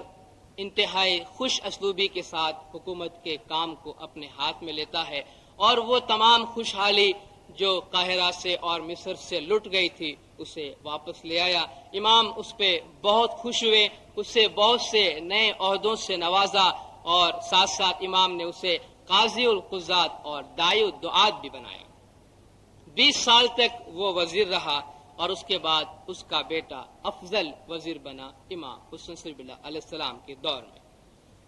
امام حسن صرف اللہ علیہ السلام کے دور میں بھی تاریخی قحط پڑی۔ دریائے نیل میں پانی کی کمی کی وجہ سے اس دفعہ ایسا قحط اور ایسا خشک سالی آیا کہ کہتے ہیں کہ حضرت یوسف پیغمبر کے زمانے میں جو قحط پڑی تھی، اس وقت سے لے کر آج تک یعنی اس دور تک ایسا قحط کبھی نہیں آیا تھا، اور 7 سال تک مسلسل خشک سالی رہی، مسلسل قحط رہا، جس کی وجہ سے رعایا کو بہت تکالیف اٹھانی پڑی، اور امام نے جہاں تک ہو سکا رعایا کو خوشحال کرنے کے لیے اپنی تمام دولتوں کو لٹانے کا فیصلہ کیا۔ اس دور میں بھی جیسا میں پہلے عرض کر گیا، عباسی خلیفہ نے ایک دفعہ پھر امام کے نسب کو جھوٹا ثابت کرنے کے لیے ایک جھوٹا محضر شائع کیا۔ امام مسلم صرف اللہ علیہ السلام کا دور ہماری تاریخ میں دعوت کے اعتبار سے بھی ایک انتہائی اہم دور ہے، اس لیے کہ اس دور میں ہمارے کچھ بڑے بڑے دعات گزرے ہیں، بڑے بڑے دائی گزرے ہیں۔ المؤید فی الدین الشرازی، حکیم ناصر خسرو، عبد الملک بن عطاش اور حسن بن صبا۔ میں پہلے مختصراً عبد الملک عطاش کا آپ کے سامنے ذکر کروں، جو امام کی طرف سے دعوت کا کام کرتے تھے ایران کے علاقے میں، اور آپ کے ساتھ دائی مومن وہی دائی ہیں کہ جنہوں نے حسن بن صبا کو اسماعیلی مذہب کی راہ دکھائی، اور بعض دیگر دائی ان کے ساتھ کام کرتے تھے۔ انہوں نے دعوت کے سلسلے میں دعوت کا کام کرتے ہوئے کوشش کرتے تھے اپنی کوئی قیام گاہ، مستقل قیام گاہ بنا لے، کہیں کوئی قلعہ ہاتھ لگ جائے تو اس پہ قبضہ کر کے وہ دعوت کا انتظام چلاتے تھے۔ اس وقت سلجوق سلطان کی وہاں حکومت تھی، چنانچہ دائی عبد الملک بن عطاش نے اپنا جو اڈا بنایا ہوا تھا، جو قلعہ انہوں نے اپنے لیے بنایا ہوا تھا، اور آپ کے ساتھ چند اور اسماعیلی، تقریباً 80 اسماعیلی تھے جہاں وہ قیام فرما رہے تھے، لیکن سلطان کی طرف سے آپ کے قلعے پر، آپ کے قیام گاہ پر حملہ کیا گیا، اور دائی عبد الملک بن عطاش نے اپنی جانب سے پوری کوشش کی کہ صلح و آشتی سے بات ختم ہو جائے، لیکن ایسا نہیں ہوا۔ آپ کے ساتھ جو دیگر اسماعیلی آپ کے ساتھی تھے، انتہائی فداگیری کے ساتھ انہوں نے مقابلہ کیا اور دائی عبد الملک بن عطاش پکڑے گئے اور پورے اصفہان میں ان کی تشہیر کرائی گئی، یعنی پورا شہر میں جس کسی کو ذلیل کرنا ہو تو اسے تشہیر کرایا جاتا ہے، پورا شہر میں اس سے پھرایا گیا اور اس کے بعد جیتے جی اس کی خال اتاری گئی۔ آپ اندازہ کریں کہ انسان کے جیتے جی اگر خال اتاری جاتی ہے، خال ادھیڑی جاتی ہے تو اس کا کیا حشر ہوتا ہے، اس سے کتنی تکلیف ہوتی ہے۔ جیتے جی اس کی خال اتاری گئی اور اس وقت تک جب تک کہ وہ شہید ہو گئے، آپ کے ساتھ آپ کے بیٹے کو بھی شہید کیا گیا، اور اس سانحہ کا تاب نہ لاتے ہوئے آپ کی زوجہ نے، آپ کی بیوی نے ایک بلند مقام سے اپنے آپ کو گرا کر خودکشی کر لی۔ آپ کے دور میں پیر صدگر نور، جس کا نام ہمارے نزدیک زیادہ مشہور ہے اور ہمارے گنانوں میں ان کا ذکر آتا ہے، امام مستنصر باللہ علیہ السلام کے دور میں آپ ہندوستان میں دعوت کرنے کے لیے آئے، گجرات کے علاقے میں، اس لیے کہ آپ نے پہلے سنا ہے ملتان میں، سندھ میں اس سے پہلے دعوت پہنچ چکی تھی۔ پھر صدگر نور نے گجرات کے علاقے میں دعوت کا کام کیا، گنانوں میں آپ کو ان کا ذکر ملتا ہے۔ انہوں نے بہت سارے معجزات دکھائے اور معجزات کے زور سے، اپنی تعلیمات کے زور سے آپ نے بہت سے اس علاقے کے اہل ہنود کو اسماعیلی مذہب میں داخل کیا۔ المؤید فی الدین الشیراز شیراز میں رہتے تھے، بہت بڑے دائی تھے، ان کے والد اسماعیلی امام کی جانب سے اس علاقے میں حجت تھے، اور ان کی یہ کوشش تھی کہ ان کے فرزند المؤید بھی علم کے میدان میں بہت آگے بڑھے، اور علم میں انہوں نے کافی ترقی کی، اور سلطان کے دربار میں اور درباریوں سے آپ بحث و مباحثہ کرتے تھے، مناظرہ کرتے تھے، اور مناظرہ کر کے نہ صرف اکابر سلطنت کو بلکہ خود سلجوق سلطان کو اس نے اسماعیلی مذہب کی جانب مائل کیا اور اسماعیلی مذہب میں داخل کیا۔ لیکن دور ایسا تھا کہ عباسی خلفاء کا اثر و رسوخ وہاں تھا، اور اس علاقے کے حکام یہ کوشش کرتے تھے کہ کسی بھی طرح وہ عباسی خلیفہ کو ناراض نہ کرے اور ان کی مہربانی اور ان کی رضا ہمیشہ ان کے سر پہ رہے، اس لیے کبھی وہ کوئی ایسا قدم نہیں اٹھاتے تھے جس کی وجہ سے عباسی خلفاء کو کوئی تکلیف پہنچے یا انہیں کوئی ناراضگی ہو۔ چنانچہ جب پتہ چلا کہ المؤید تو اب اسماعیلی دعوت کے میدان میں آگے بڑھ رہے ہیں اور اس علاقے کا سلطان بھی ان کے زیر اثر آ گیا ہے، کچھ لوگوں نے شور بھی کیا، اور عباسی خلفاء کی طرف سے، خلیفہ کی طرف سے یہ حکم دیا گیا کہ اسے وہاں سے جلا وطن کیا جائے، نکالا جائے، گرفتار کیا جائے۔ سلطان جو ایک جانب تو المؤید کی طرف راغب تھا اور دوسری جانب خلیفہ کو بھی خوش کرنا تھا، لیکن بہرحال خلیفہ کو خوش کرنے کے لیے اس نے حکم دیا کہ المؤید کو قید کیا جائے۔ چنانچہ وہ شیراز سے نکل کر اور اہواز کی طرف آ گئے، وہاں آ کر انہوں نے ایک ٹوٹی پھوٹی مسجد کی مرمت کی، اسے درست کرنے کے بعد اس میں تمام فاطمی ائمہ مولا مرتضی علی سے لے کر تمام ائمہ کا نام سنہرے حروف میں لکھا، شیعہ طرز پہ اذان دی اور لوگوں کو بلایا، اور ایک سنسنی خیز واقعہ پیش آ گیا کہ المؤید نے یہاں آ کر کیا شور مچایا۔ اور آپ یاد رکھیے یہ وہ علاقہ ہے، آپ ان تمام دائیوں کو لے لیجیے، عبد الملک بن عطاش ہے، یا المؤید ہے، ناصر خسرو ہے، حسن بن صبا ہے، ان علاقوں میں جا کے ان لوگوں نے دعوت کا کام کیا ہے کہ جہاں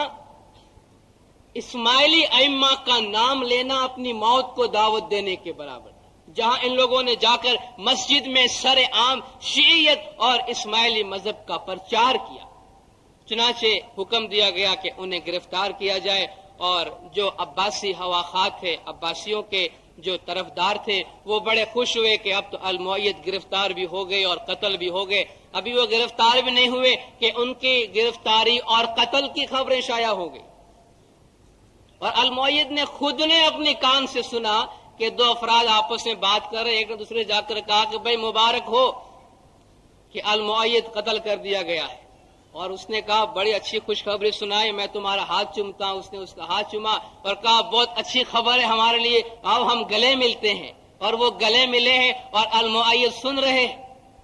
کہ ان کے قتل کے لیے یہ گلے مل رہے ہیں آپس میں۔ اندازہ کیجئے وہ علاقہ ہے کہ جہاں ایک انسان، ایک دائی اپنی جگہ پہ اپنی زندگی میں خود اپنی موت کی خبر سن رہا ہے۔ اس کے بعد المؤید اس علاقے کو چھوڑ کر امام سے ملاقات کے لیے قاہرہ آئے۔ دور ایسا تھا امام مصطفی باللہ علیہ السلام کا دور کہ ملک کی سیاست میں بڑی ابتری پھیلی ہوئی تھی اور وزیر وزراء آپس میں بڑی پالیٹکس کھیلتے تھے، سیاست کھیلتے تھے۔ المؤید جو علم کے میدان میں بہت آگے بڑھے ہوئے تھے اور علم کے میدان میں ان کی کارکردگی کی خبر تو پھیل ہی چکی تھی، جب وہ قاہرہ پہنچ کر امام سے ملاقات کرنا چاہتے ہیں تو ہیلے اور بہانے سے ان کو امام سے ملنے سے روکا جا رہا ہے۔ امام کے دائی ہیں، امام کے لیے کام کر رہے ہیں، لیکن ان کو امام سے ملاقات نہیں دی جا رہی ہے۔ آپ دیکھیں سیاست کی وجہ سے ایک اعتبار سے اس وقت کے وزراء نے امام کو بھی کس حد تک مجبور کیے رکھا تھا اور امام کو بہت مرتبہ حالات سے سمجھوتا بھی کرنا پڑتا تھا۔ تقریباً 1.25 سال تک المؤید کو امام سے ملاقات نہ ملی۔ اس کے بعد کسی ایک اور وزیر کے ذریعے سے انہیں امام سے ملاقات ملی اور امام کی حضور میں گئے اور انہوں نے بیان کیا ہے کہ میں نے کیا دیکھا امام کے حضور میں جا کے۔ کہتے وہ ایسا نور میں نے دیکھا جو علی اور نبی کا نور تھا، جسے آنکھیں برداشت نہیں کر سکی دے، اور خوف کے مارے، ڈر کے مارے یا خوشی کے مارے کہتے میری زبان کو گنگ لگ گئی، میں کچھ نہ بول سکا اور امام کے سامنے سرب سجود ہو کے پڑا رہا۔ تو امام کے کسی ایک ساتھی نے امام کے ساتھ جو تھے اسے اٹھانے کی کوشش کی تو امام نے اسے روک دیا کہ رک جاؤ، یہ تمہارے آگے نہیں جھک رہا ہے، یہ میرے آگے جھک رہا ہے اور اس کا ڈر اور خوف ختم ہونے دو۔ چنانچہ امام نے ان کو اٹھنے کا امر دیا اور کافی دعا و برکات سے نوازا اور کہتے ہیں کہ اس دن سے زندگی میں بہت بڑا انقلاب آیا۔ لیکن حکومت کی سیاست ایسی تھی کہ امام سے اسے دور رکھا جاتا تھا۔ کوشش یہ ہوتی تھی کہ کہیں امام سے قریب نہ ہو جائے کہ کوئی بہت بڑا موقع انہیں دے دیا جائے۔ درمیان میں المؤید القاہرہ میں ہی تھے کہ داعی و دعات کا جو منصب تھا وہ خالی ہوا اور امام کی یہی خواہش ہوتی تھی کہ کوئی ایسے بہت بڑے داعیوں کو ہی، بہت بڑے داعی کو بھی یہ منصب اور یہ مرتبہ دیا جائے۔ لیکن سیاسی حالات ایسے تھے، آپ کو حیرت ہوگی دیکھ کہ یازوری نام کا ایک شخص جو حضوری میں سے ہی تھا، وہ داعی و دعات کی کرسی پر بیٹھتا ہے اور اس پہ ترہ امتیاز یہ کہ جب المؤید نے دیکھا کہ یہاں تو سیاسی حالات اتنے خراب ہے کہ امام کے قریب جانے کا موقع نہیں ملتا، تو کہا چلو یہاں سے نکل چلتے ہیں۔ تو یازور نے اسے روک لیا کہ رک جاؤ۔ انہوں نے سمجھا کہ شاید مجھے کوئی اچھا سا منصب ملے۔ یازور نے کہا نہیں، داعی دعات بننا کوئی کھیل بات تو نہیں ہے۔ داعیوں کی مجلسیں ہوتی تھی، ان میں واعظ لکھ کے پڑھنا پڑتا تھا جس میں کبھی امام بھی حاضر ہوتے تھے، بڑے بڑے داعیوں کو مطمئن کرنا پڑتا تھا۔ ایک بیپاری آ کے کبھی بیٹھ جائے داعی دعات کی کرسی پہ تو کہاں داعی دعات پہ کام چلا سکتا۔ تو المؤید سے کہا جا رہا ہے کہ آپ تقریر لکھ کے دیں مجھے۔ المؤید 1 سال تک اپنی طرف سے تقریر اور واعظ لکھتے ہیں، لیکن یازوری داعی دعات کی حیثیت سے اپنی طرف سے پڑھتا ہے۔ علم کس کا ہے اور کون اسے پیش کر رہا ہے، یعنی ایسا دور بھی ہے۔ لیکن اس کے باوجود المؤید نے کافی صبر اور سکون کا ثبوت دیا اور جب انہیں امام سے ملنے سے بہت روکا جاتے رہا تو انہوں نے ایک خط افسوس کے ساتھ، دکھ کے ساتھ اور غم کے ساتھ لکھا کہ مولا یہ کیسی نگری ہے کہ جہاں میں آپ کا مرید ہوں، آپ کا دائی ہوں، لیکن آپ سے قریب نہیں آ سکتا۔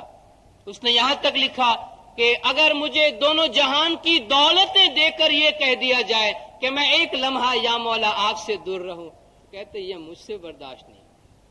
عباسی خلفاء نے آپ کو اپنے دربار میں دعوت دی کہ آؤ، ہم تمہیں دولت دیں گے، بڑا منصب دیں گے، تم جو چاہو تمہیں دیں گے۔ المؤید نے کہا کہ ہم تو فاطمی امام کے غلام ہیں، ہم فاطمی امام کے لیے کام کرتے ہیں، ہمیں دولت دو تو بھی نہیں چاہیے، اگر تم ہمیں کاٹ کے ٹکڑے ٹکڑے کر دو تب بھی ہم فاطمی ائمہ کی طرف سے اپنی وفاداری، اپنی محبت کو کم نہیں کریں گے۔ چنانچہ انہوں نے امام کو جو خط لکھا اور امام نے اس خط کا جواب بھی انتہائی شاندار انداز میں دیا۔ اس کے لیے کتابچہ جو المؤید فی الدین الشرازی کی حیات کے بارے میں کتابچہ میں آپ کو وہ خط بھی ملے گا۔ امام نے خطاب کیا ہے کہ اے علم کے وہ پہاڑ جس پہ چڑھنے سے اس نے سب کو عاجز کر دیا، نہ اس پہاڑ پہ پہلے کوئی چڑھ سکا ہے اور نہ تیرے بعد کوئی علم کے اس پہاڑ پہ چڑھ سکے۔ ملاحظہ فرمائے المؤید فی الدین الشرازی۔ میں سمجھتا ہوں آپ میں سے بہتوں نے یہ نام پہلی مرتبہ سنا ہوگا، اسماعیلی، اس اسماعیلی پیر کے، اس اسماعیلی دائی کے، اس اسماعیلی حجت کا نام، کہ یہ ایک اسماعیلی تھا، اور وہ اسماعیلی جسے زمانے کا امام کہتا ہے کہ اے علم کا وہ پہاڑ جس نے اپنے آپ پہ چڑھنے کے لیے ہر ایک کو عاجز کر دیا، اور تم علم کے اس مرتبے پر پہنچے ہو کہ نہ تم سے پہلے کوئی پہنچ پایا ہے اور نہ تمہارے بعد کوئی اس مرتبے پر پہنچ پائے گا۔ لیکن میں نے جان بوجھ کر ایک حکمت کے تحت، ایک خاص بات کے تحت تمہیں اپنے آپ سے اس طرح جدا رکھا ہے کہ جس طرح ایک شفیق باپ جان بوجھ کر کسی وجہ سے اپنے بیٹے کو دور رکھتا ہے کہ اگر میں تمہیں اپنے قریب آنے دوں تو تمہیں اور مجھے دونوں کو تکلیف پہنچے گی۔ بہرحال اس خط و کتابت کا وہ وقت تھا جبکہ داعی و دعات کا منصب خالی رہا، اور امام نے اس وقت اپنے وزیروں سے مشورہ کیے بغیر بھی، اپنے وزیروں سے کوئی مشورہ نہیں کیا، اور المؤید فی الدین الشرازی کو آپ نے داعی و دعات بنا دیا، اور اس منصب پر آپ نے انتہائی قابلیت کے ساتھ کارنامہ انجام دیا، اور اسماعیلی علوم میں آپ نے بہت بڑا خزانہ چھوڑا، اور لمبے عرصے تک اس منصب پہ رہنے کے بعد ان کا جب انتقال ہوا تو خود امام نے ان کی نماز جنازہ پڑھائی۔ یہ بھی آپ سمجھ سکتے ہیں کہ ایک بہت ہی اعلیٰ منصب تھا۔ آپ ہی کے دور میں حکیم ناصر خسرو گزرے کہ جن کی دعوت کی وجہ سے، جن کی جان فشانی اور کارکردگی کی وجہ سے، جن کی قربانیوں کی وجہ سے آج ہمارے خاص طور پہ ناردرن ایریا کے ہمارے دیندار اسماعیلی بھائی اور بہنیں مرہون منت ہیں۔ ہنزا، چترال، گلگت، سرقل اور دیگر علاقے، بدخشان، خراسان کے علاقے حجت بدخشان و خراسان کے نام سے مشہور تھے۔ اس ناشری گھرانے میں جنم لیا، اور انتہائی قابلیت کے ساتھ آپ کو حیرت ہوگی کہ اتنی کم سنی میں انہوں نے اپنے زمانے کے کتنے علوم حاصل کیے۔ 7 سال کی عمر میں، 9 سال کی عمر میں، 15 سال کی عمر میں، 17 سال کی عمر میں ایک سے ایک علم پہ قبضہ کیے جا رہے ہیں، اور کہتے ایک زمانہ ایسا آیا کہ میں نے دیکھا کہ اب میرے دور میں کوئی ایسا علم نہیں ہے جو میں حاصل کرنا چاہوں۔ تمام علوم پر، علوم متداولہ جو علوم اس زمانے میں تھے اور لوگوں کے پاس ہو سکتے تھے، حکیم ناصر خسرو نے، دائی ناصر خسرو نے اس پہ قبضہ حاصل کیا، لیکن اس کے باوجود انہیں ایک حقیقت کی تلاش رہتی تھی۔ جوانی کے دنوں سے انہیں حقیقت کی تلاش رہتی تھی۔ بہرحال اپنی زندگی میں وہ شراب کا باقاعدگی سے استعمال کیا کرتے تھے۔ اپنے مطالعے کے دوران، تفاسیر کے مطالعے کے دوران کہتے ہیں میری نگاہ آیت بیعت پہ پڑی، جو ہم اپنی دعا کے چوتھے پارٹ میں پڑھتے ہیں، ان الذین یبایعونک انما یبایعون اللہ۔ اس آیت کو دیکھ کر کہ رسول کے زمانے میں لوگوں نے اللہ کے ہاتھ کی بیعت کی تھی، تو میرے دل میں سوال پیدا ہوا کہ وہ اللہ کا ہاتھ کہاں ہے؟ میں اس کی تلاش میں نکلا کہ وہ اللہ کا ہاتھ کہاں ہے۔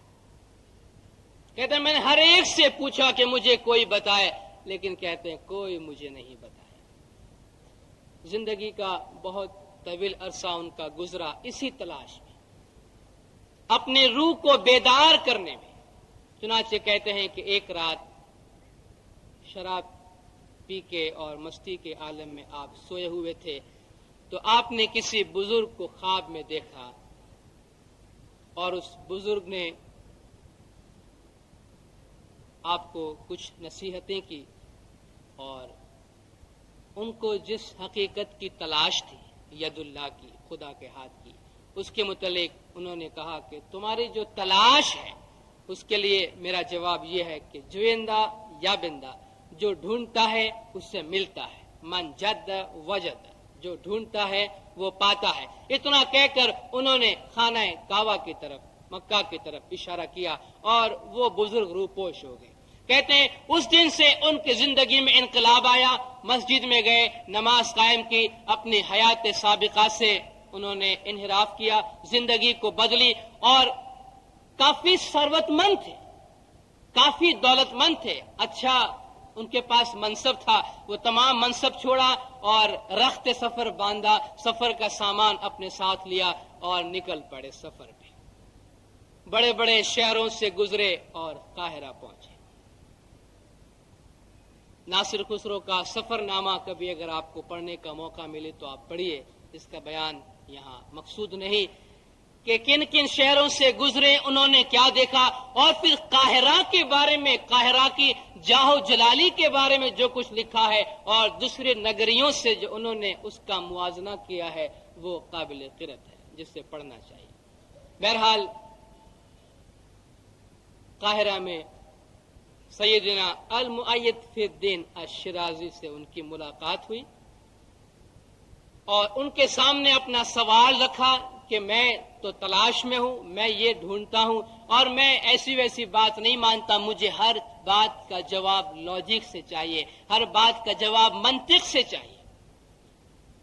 اور یہ میری روحانی بیماری ہے. اور المؤید نے فرمایا کہ ٹھیک ہے، اگر تو روحانی مریض ہے تو ایک انتہائی اچھے طبیب کے پاس پہنچے. چنانچہ المؤید نے انہیں باقاعدہ اپنے پاس ٹریننگ دی اور دارالحکمت پہ انہوں نے وہاں کے فاطمی کتب کا مطالعہ کیا، اور جب انتہائی قابل اور لائق و فائق ہوئے، ویسے علم کے میدان میں تھے ہی، فاطمی علوم کا مطالعہ کیا. پھر امام علیہ السلام سے ان کی ملاقات کروائی گئی، اور جب امام کے حضور میں گئے ہیں تو کہتے ہیں بس جس چیز کی مجھے تلاش تھی وہ میرے سامنے تھی. میں نے علی اور نبی کا نور دیکھا، میں نے ید اللہ کو دیکھا، اور اس امام نے خدا کا ہاتھ میرے ہاتھ میں دیا، ید اللہ میرے ہاتھ میں دیا، جس سے میں نے بوسہ دیا. اور وہاں سے انہیں حجت مقرر کیا گیا، حجت بدخشان، حجت خراسان. چنانچہ وہاں سے دعوت کے لیے نکلے، ایران کے علاقے میں آئے جہاں کچھ عرصہ آپ نے قیام کیا، لیکن دعوت کے لیے حالات موافق نہیں آئے. وہی عباسیوں کی جانب سے ایذا رسانی، آپ کے گھر پہ حملہ کیا گیا، آپ کے گھر کو جلایا گیا، آپ کو تکلیف دی گئی. چنانچہ آپ آگے بدخشان کی طرف بڑھ گئے اور یمگان کو آپ نے اپنا مرکز بنایا. اور یمگان پہنچنے کے بعد آپ کو سکون نصیب ہوا، آپ کو راحت اور اطمینان نصیب ہوا، اور وہاں سے آپ نے اسے مرکز بنا کر ارد گرد کے علاقے میں اور دور دراز علاقوں تک فاطمی دعوت، فاطمی ائمہ کی تعلیمات، علوم اور حکمت کو پھیلایا. اور اپنی زندگی میں انہوں نے بھی بہت سی کران قدر کتابیں لکھی ہیں جو آج بھی ہمارے پاس موجود ہے. خاص طور پر ہم ہندوستان کے وہ اسماعیلی جو اپنی تاریخ میں اسماعیلی ائمہ کی معرفت حاصل کرنے کے لیے ہمارے چند پیروں کے نام کو یاد کرتے ہیں اور ان کے احسان کو کبھی فراموش نہیں کرتے ہیں. اسی طرح ہمارے شمالی علاقے کے اسماعیلی دیندار بھائی اور بہن، خاص طور پہ سیدنا حکیم ناصر خسرو کے حکیمانہ تعلیم، تدریس اور دعوت اور قربانی اور جان فشانی سے کارکردگی کا نتیجہ ہے کہ جس کی وجہ سے آج ہمیں لاکھوں کی تعداد میں ہمارے اسماعیلی دیندار بھائی اور بہن وہاں نظر آتے ہیں. امام کے دور میں بہت بڑے دائی حسن بن صبا بھی گزرے، اس کا ذکر اور اس کا تعلق امام نزار علیہ السلام کی ذات سے بھی ہے. اور امام مستنصر باللہ علیہ السلام نے اپنی زندگی میں اپنے فرزند حضرت نزار علیہ السلام کی امامت کا اعلان کر دیا تھا، لیکن بعد میں سیاسی وجوہات کی بنا پر یہاں ایک تفرقہ پیدا ہوتا ہے. ویسے پروگرام کے مطابق آج ہمیں آلموت پہنچ جانا تھا، لیکن قاہرہ میں کافی دیر ہو گئی، اس لیے اس وقت تو ہم نہیں جا سکتے ہیں. انشاءاللہ کل ضرور آلموت چلیں گے. یا علی مدد.